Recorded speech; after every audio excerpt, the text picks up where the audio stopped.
M2 ಹೆಲ್ತ್ಗೆ ಸ್ವಾಗತ. ಗೆಳೆಯರೆ, ಇವತ್ತು ಸಾಕಷ್ಟು ಜನ ಅನಾರೋಗ್ಯದಿಂದ ಬಳಲ್ತಾ ಇದ್ದೀವಿ. ಒಬ್ಬೊಬ್ಬರಿಗೆ ಒಂದೊಂದು ಸಮಸ್ಯೆ, ಅದರಲ್ಲೂ ಈ BP ಶುಗರ್ ಸಮಸ್ಯೆ ಅಂತೂ ಜನರನ್ನ ಹಿಂಡಿ ಹಿಪ್ಪೆ ಮಾಡ್ತಾ ಇದೆ. ಇವತ್ತು ಇವು ಮಾರಣಾಂತಿಕವಾಗಿ ಜನರನ್ನ ಕಾಡ್ತಾ ಇವೆ. ಹೀಗಾಗಿನೇ ವೈದ್ಯರು ಈ ಎರಡೂ ಸಮಸ್ಯೆಗಳಿರುವವರು ಮುಖ್ಯವಾಗಿ ವಾಕ್ ಮಾಡಿ ಅಂತ ಹೇಳ್ತಾರೆ. ಅದರಲ್ಲೂ ಪ್ರತಿದಿನ 45 ನಿಮಿಷಗಳ ವಾಕಿಂಗ್ ಕಡ್ಡಾಯ ಮಾಡ್ಕೊಳ್ಳಿ. 1.25 ಗಂಟೆ ನಡೆಯೋದಕ್ಕೆ ಸಾಧ್ಯ ಆದರೆ ಅದು ಇನ್ನೂ ಬೆಸ್ಟ್ ಅಂತ ಹೇಳ್ತಾರೆ. ಇದರ ಜೊತೆಗೆ ಫಿಟ್ನೆಸ್ ಬಗ್ಗೆ ಹೆಚ್ಚು ಗಮನ ಕೊಡುವವರು ಹೆಚ್ಚು ವಾಕಿಂಗ್ಗೆ ಅಡಿಕ್ಟ್ ಆಗ್ತಿದ್ದಾರೆ. ಹಾಗಾದ್ರೆ ಪ್ರತಿನಿತ್ಯ ವಾಕ್ ಮಾಡೋದ್ರಿಂದ ನಮಗೆ ಆಗೋ ಪ್ರಯೋಜನಗಳೇನು? ಎಷ್ಟು ನಿಮಿಷ ವಾಕ್ ಮಾಡಿದ್ರೆ ಬೆನಿಫಿಟ್ಸ್ ಹೆಚ್ಚು? ಇದ್ರ ಬಗ್ಗೆ ಒಂದಷ್ಟು ಮಾಹಿತಿನ ನಾವು ಈ ವಿಡಿಯೋದಲ್ಲಿ ನೋಡೋಣ.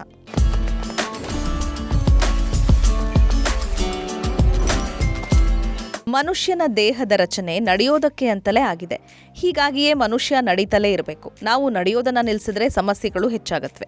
ಇದನ್ನೇ ಈಗ ವೈದ್ಯರು ಹೇಳ್ತಾ ಇರೋದು. ಕುಂತಲ್ಲೂ ಕೂರ್ಬ್ಯಾಡ್ರಿ, ಸ್ವಲ್ಪ ನಡೆಯೋದಕ್ಕೂ ಶುರು ಮಾಡ್ರಿ ಅಂತ.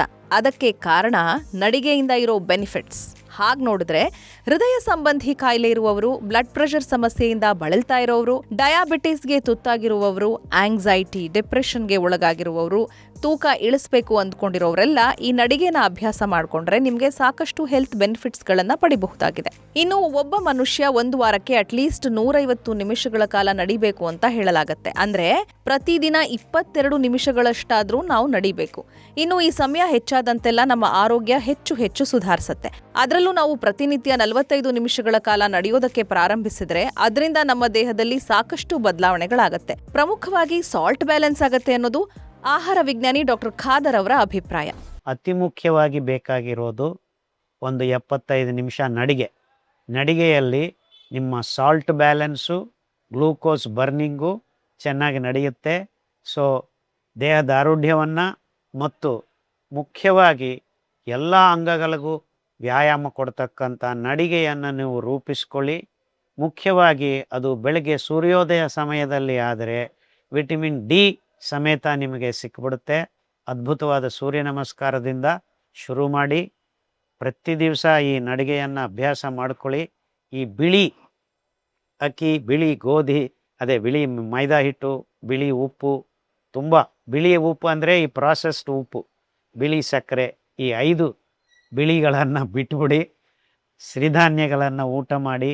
ನಾರಿಯುಳ್ಳ ಈ ಧಾನ್ಯಗಳು ನಿಮ್ಮ ರಕ್ತಕ್ಕೆ ಗ್ಲೂಕೋಸನ್ನು ನಿಧಾನವಾಗಿ, ನೆರೆ ಇಲ್ಲದೆ, ಒತ್ತಡ ಇಲ್ಲದೆ, ನಿಯಂತ್ರಣದಿಂದ ನಿಮ್ಮ ರಕ್ತಕ್ಕೆ ಬಿಡುಗಡೆ ಮಾಡೋದರಿಂದ ನಿಮಗೆ BP, ಡಯಾಬಿಟೀಸು, ಥೈರಾಯ್ಡು ಈ ಥರ ಕಾಯಿಲೆಗಳು 3 ತಿಂಗಳಿಂದ 6 ತಿಂಗಳಲ್ಲಿ ನಿಮ್ಮ ದೇಹದಿಂದ ಓಡೋಗ್ತವೆ ಅಂತ ಹೇಳೋದ್ರಲ್ಲಿ ಯಾವ ಸಂಶಯನೂ ಇಲ್ಲ.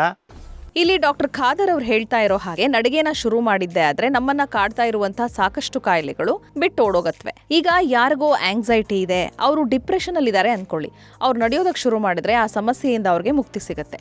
ಇನ್ನು ತೂಕ ಕಡಿಮೆ ಮಾಡ್ಕೊಳ್ಬೇಕು ಅನ್ನೋರಿಗೂ ಕೂಡ ನಡಿಗೆ ಅತ್ಯುತ್ತಮ ಆಯ್ಕೆ. ಪ್ರತಿದಿನ 45 ನಿಮಿಷಗಳ ಕಾಲ ನಡೆದ್ರೆ ದೇಹದಲ್ಲಿನ ಬೊಜ್ಜು ನಿಧಾನವಾಗಿ ಕರಗೋದಕ್ಕೆ ಶುರುವಾಗುತ್ತೆ. ಅಲ್ಲಿ ಸಾಕಷ್ಟು ಕ್ಯಾಲರಿಗಳು ಬರ್ನ್ ಆಗೋದ್ರಿಂದ ತೂಕ ಕಡಿಮೆ ಆಗುತ್ತೆ. ಇನ್ನು ಹೃದಯ ಸಂಬಂಧಿ ಸಮಸ್ಯೆಗಳನ್ನ ಹೊಂದಿರುವವರು ನಿಯಮಿತವಾಗಿ 1 ನಿಮಿಷಗಳ ಕಾಲ ನಡೆಯೋದ್ರಿಂದ ಹೆಚ್ಚು ರಕ್ತದೊತ್ತಡ ಕಡಿಮೆ ಆಗುತ್ತೆ. ಹಾಗೆ LDL ಅಂದ್ರೆ ಬ್ಯಾಡ್ ಕೊಲೆಸ್ಟ್ರಾಲ್ ಕಡಿಮೆ ಆಗುತ್ತೆ.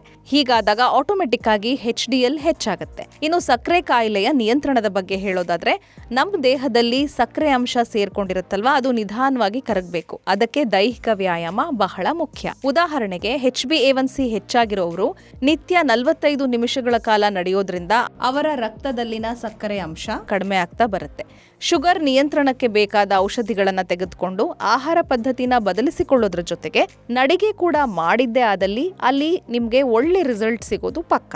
ಇನ್ನು ನಮ್ಮ ದೇಹದಲ್ಲಿನ ಜಾಯಿಂಟ್ಗಳ ಬಲಪಡಿಸುವಿಕೆಗೆ ಈ ನಡಿಗೆ ಉತ್ತಮ ಆಯ್ಕೆ. ದಿನನಿತ್ಯ ವ್ಯಾಯಾಮ ಮಾಡೋದ್ರ ಜೊತೆಗೆ ನಡಿಗೆನ ಮಾಡಿದ್ರೆ ನಮ್ಮ ಸ್ನಾಯುಗಳು ಶಕ್ತಿಯುತವಾಗುತ್ತವೆ. ಹಾಗೇನೆ ನಿಯಮಿತ ನಡಿಗೆ ಕಾರಣದಿಂದ ಕೀಲು ನೋವುಗಳು ಕೂಡ ಕಡಿಮೆ ಆಗುತ್ತೆ. ಈ ಬದಲಾವಣೆಗಳು ಕೆಲವೇ ದಿನಗಳಲ್ಲಿ ನಿಮಗೆ ಕಾಣಿಸ್ಕೊಳ್ಳುತ್ತೆ.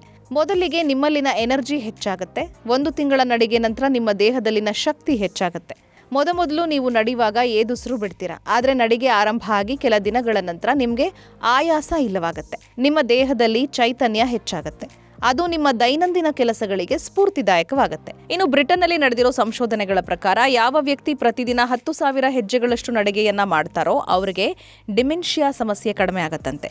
ಸೊ ನಡಿಗೆ ಅನ್ನೋದು ನಮ್ಮ ದೇಹದಲ್ಲಿನ ಚೈತನ್ಯವನ್ನ ಹೆಚ್ಚಿಸೋದ್ರ ಜೊತೆಗೆ ನಮ್ಮನ್ನ ಉಲ್ಲಾಸ ಭರಿತರನ್ನಾಗಿಸುತ್ತೆ. ಇನ್ನು ಪ್ರತಿದಿನ 30 ನಿಮಿಷ ನಿಯಮಿತವಾಗಿ ವಾಕ್ ಮಾಡಿದ್ರೆ 3 ತಿಂಗಳಲ್ಲಿ 2.7 kgಯಷ್ಟು ತೂಕವನ್ನ ಕಡಿಮೆ ಮಾಡಬಹುದು ಅನ್ನೋ ಲೆಕ್ಕಾಚಾರಗಳಿವೆ. ಹಾಗೇನೆ ಪ್ರತಿನಿತ್ಯ 45 ನಿಮಿಷ ನಡೆಯೋರು ಇನ್ನೂ ಹೆಚ್ಚು ತೂಕವನ್ನ ಕಳೆದುಕೊಳ್ಳೋದ್ರ ಜೊತೆಗೆ ಓವರ್ ಆಲ್ ಹೆಲ್ತ್ ಅನ್ನ ಕಾಪಾಡ್ಕೊಳ್ತಾರಂತೆ. ಇಲ್ಲಿ 200ರಿಂದ 400 ಕ್ಯಾಲರಿಗಳಷ್ಟು ಬರ್ನ್ ಆಗುತ್ತೆ ಅಂತ ಹೇಳಲಾಗುತ್ತೆ. ಹಾಗೇನೆ 1.25 ಗಂಟೆಯಷ್ಟು ನಡಿಗೆ ಇದ್ರೆ ಅದು ನಿಮ್ಮ ದೇಹದಲ್ಲಿ ಗುರುತರ ಬದಲಾವಣೆಯನ್ನ ತರುತ್ತೆ. ಇಷ್ಟು ಕಾಲ ನಡೆಯೋದ್ರಿಂದ ಅಕಾಲಿಕ ಮೃತ್ಯುವನ್ನ ಕೂಡ ತಡಿಬಹುದು ಅಂತ ಹೇಳ್ತಾರೆ. ಸ್ಟ್ರೋಕ್ ಸಮಸ್ಯೆ ಬಾರದ ಹಾಗೆ ಕಡಿಮೆ ಮಾಡೋ ಸಾಮರ್ಥ್ಯ 75 ನಿಮಿಷಗಳ ನಡಿಗೆಗೆ ಇದೆ. ಹಾಗೇನೆ ಇಷ್ಟು ಕಾಲ ನಡೆದ್ರೆ ದೇಹದಲ್ಲಿನ ಇಮ್ಯುನಿಟಿ ಹೆಚ್ಚಾಗೋದ್ರಿಂದ ನಿಮ್ಮನ್ನ ಆರೋಗ್ಯವಂತರನ್ನಾಗಿ ಇಡೋದಕ್ಕೆ ಇದು ಸಹಾಯ ಮಾಡುತ್ತೆ. ನೀವು ಬೊಜ್ಜಿನ ಸಮಸ್ಯೆ ಸೇರಿದ ಹಾಗೆ ಸಾಕಷ್ಟು ಸಮಸ್ಯೆಗಳಿಂದ ಮುಕ್ತಿ ಹೊಂದಬಹುದು ಅಂತ ಹೇಳಲಾಗುತ್ತೆ. ಇನ್ನು ಇದೆಲ್ಲದಕ್ಕಿಂತಲೂ ಹೆಚ್ಚಾಗಿ ನೀವು ಅಟ್ಲೀಸ್ಟ್ 45 ನಿಮಿಷಗಳ ವಾಕ್ ಮಾಡಿದ್ದೇ ಆದರೆ ನಿಮ್ಮ ನಿದ್ದೆಯ ಗತಿ ಬದಲಾಗುತ್ತೆ. ನಿಮಗೆ ಆರಾಮಾಗಿ ನಿದ್ದೆ ಬರುತ್ತೆ. ಮನುಷ್ಯ ಎಷ್ಟು ಒಳ್ಳೆ ನಿದ್ದೆ ಮಾಡ್ತಾನೋ ಅವನ ಆರೋಗ್ಯ ಕೂಡ ಅಷ್ಟೇ ಚೆನ್ನಾಗಿರುತ್ತೆ. ಸೊ ನಡಿಗೆ ಅನ್ನೋದು ನಿಮ್ಮ ಆರೋಗ್ಯವನ್ನ 360 ಡಿಗ್ರಿಯಲ್ಲೂ ಕಾಪಾಡುತ್ತೆ. ಹೀಗಾಗಿ ನೀವು ಕೂಡ ಇಂದಿನಿಂದ ನಡಿಗೆನ ಪ್ರಾರಂಭಿಸಿ. ನೀವು ಇಡುವ ಪ್ರತಿ ಹೆಜ್ಜೆ ಕೂಡ ನಿಮ್ಮ ಆರೋಗ್ಯಕ್ಕೆ ಬೂಸ್ಟ್ ಕೊಡುತ್ತೆ. ನಿಮ್ಮಲ್ಲಿ ಕೆಲವರಿಗೆ ಹೃದಯದ ಸಮಸ್ಯೆಗಳಿದ್ರೆ ವೈದ್ಯರ ಸಲಹೆನ ಪಡೆದು ವಾಕ್ ಮಾಡಿ. ನಿಮಗೆ ಯಾವುದೇ ಅನುಮಾನಗಳಿದ್ರೂ ಕೂಡ ನಿಮ್ಮ ವೈದ್ಯರ ಬಳಿಯಲ್ಲಿ ಅದನ್ನ ಪರಿಹರಿಸಿಕೊಂಡು ನಡಿಗೆಯನ್ನ ಆರಂಭ ಮಾಡಿ.